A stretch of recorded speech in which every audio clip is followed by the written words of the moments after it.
Assalamualaikum warahmatullahi wabarakatuh. Sobat ternak dimanapun Anda berada, berjumpa lagi dengan channel saya. Salam ternak, salam ngarit, tetap semangat. Pada kesempatan kali ini kawan, saya ajak ke bank pakan milik saya. Bank pakan di sini diantaranya tanaman rumput odot dan juga ada indigo vera di sana, terus rumput setaria. Nah, ini contoh rumput odot saya ini yang ketika melakukan pemanenan dulu saya lakukan penyemprotan terhadap gulma. Nah, jadi tanamannya itu bebas dari gulma di tengahnya. Dan di sampingnya ini sudah 2 hari saya lakukan penyemprotan. Ini sudah mulai kering karena sudah ini sudah 2 hari jadi kering. Ada orang kerja juga di sana, 2 orang untuk membersihkan pisang-pisang ini.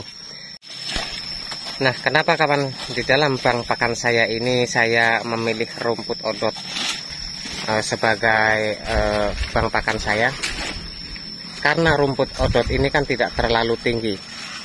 Apabila disandingkan ataupun ditumpang sari dengan pohon pisang, itu akan toleran di antara pohon pisang dan juga pohon rumput odot ini sendiri. Jadi tidak saling mengganggu karena pertumbuhannya ini kan tidak terlalu tinggi. Nah, jadi seperti itu.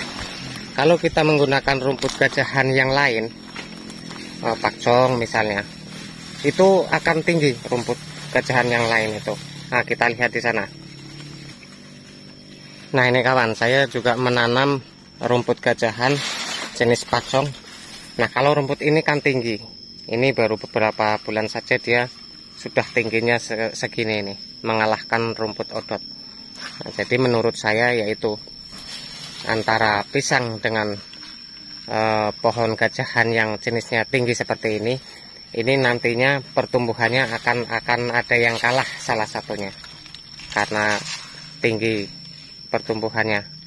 Lain halnya kalau dengan rumput odot. Nah, maksimal kalau rumput odot ini ya paling sekitar 70 sampai 80 cm.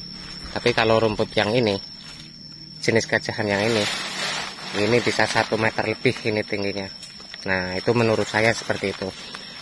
Tapi apa yang saya sampaikan ini ya mudah-mudahan bisa menjadi referensi ataupun inspirasi untuk kita sebagai peternak.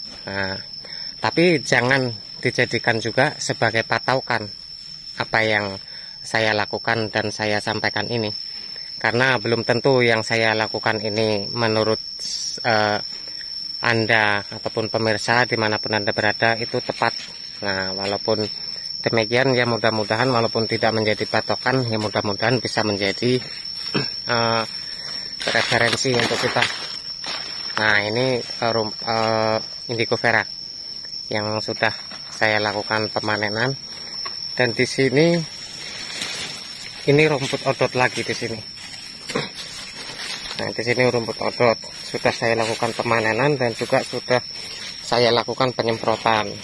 Kelihatan gulma ataupun rumput liarnya tidak ada, mati.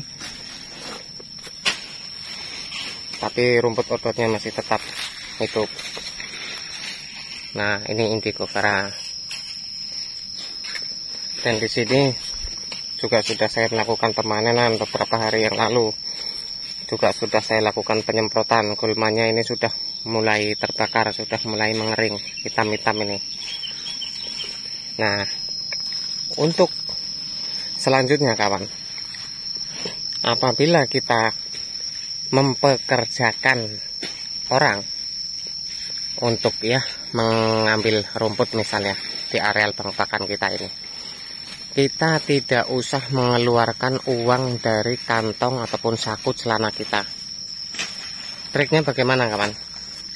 Kalau saya tumpang sari dengan pohon pisang seperti ini kawan.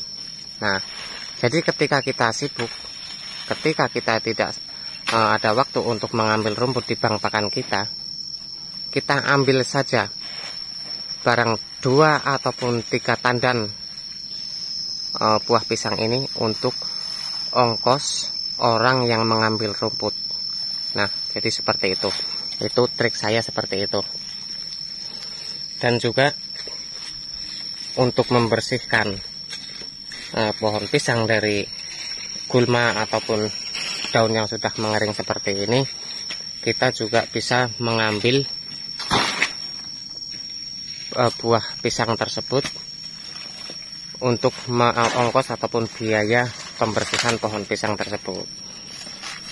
Apabila belum waktunya panen, dalam artian kalau waktunya panen itu kan dalam 10 ataupun 2 minggu sekali, itu serempak waktu panen pisang ini. Kalau belum waktunya panen, ya kita ngambil 2 ataupun 3 tandan untuk ongkos orang tersebut untuk ngambil rumput. Nah, jadi biayanya kita ambilkan dari buah pisang yang ada ini. Misalnya kita tidak sempat, itu mungkin sekitar 3 tandan ataupun 2 tandan pisang seperti ini, karena harganya itu berbeda-beda. Ini pisang jantan. Kalau pisang tanduk itu sekitar 3 pohon kita tebang. Kalau pisang Ambon itu sekitar 2 pohon saja sudah cukup, karena harga pohon pisang Ambon ataupun buah pisang Ambon itu yang termahal. Jadi 2 tandan saja itu sudah mencukupi untuk pos orang mengambil rumput apabila kita tidak sempat. Nah, kalau ini kawan, ini contoh rumput odot yang sewaktu saya mengambil rumput odot itu, setelah pengambilan itu tidak saya lakukan penyemprotan karena tidak ada waktu. Alhasil ya ini rumput liarnya banyak. Nah, di tengah-tengah itu rumput liarnya banyak.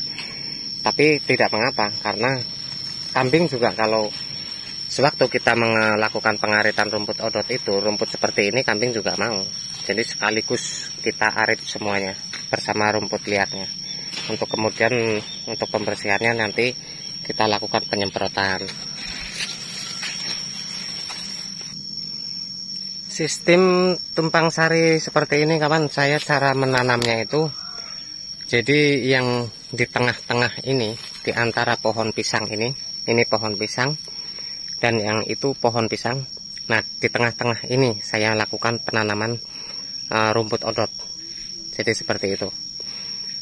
Tapi yang perlu diingat, antara jarak tanam pisang yang ini, yang sebelah kiri ini dengan pohon pisang yang sebelah kanan itu kita juga perlu perhatikan agar rumput odot ini tidak ini mudah mati karena tertutup, karena tidak ada cahaya matahari yang masuk, tidak ada cahaya matahari yang akan menyinari rumput odot ini.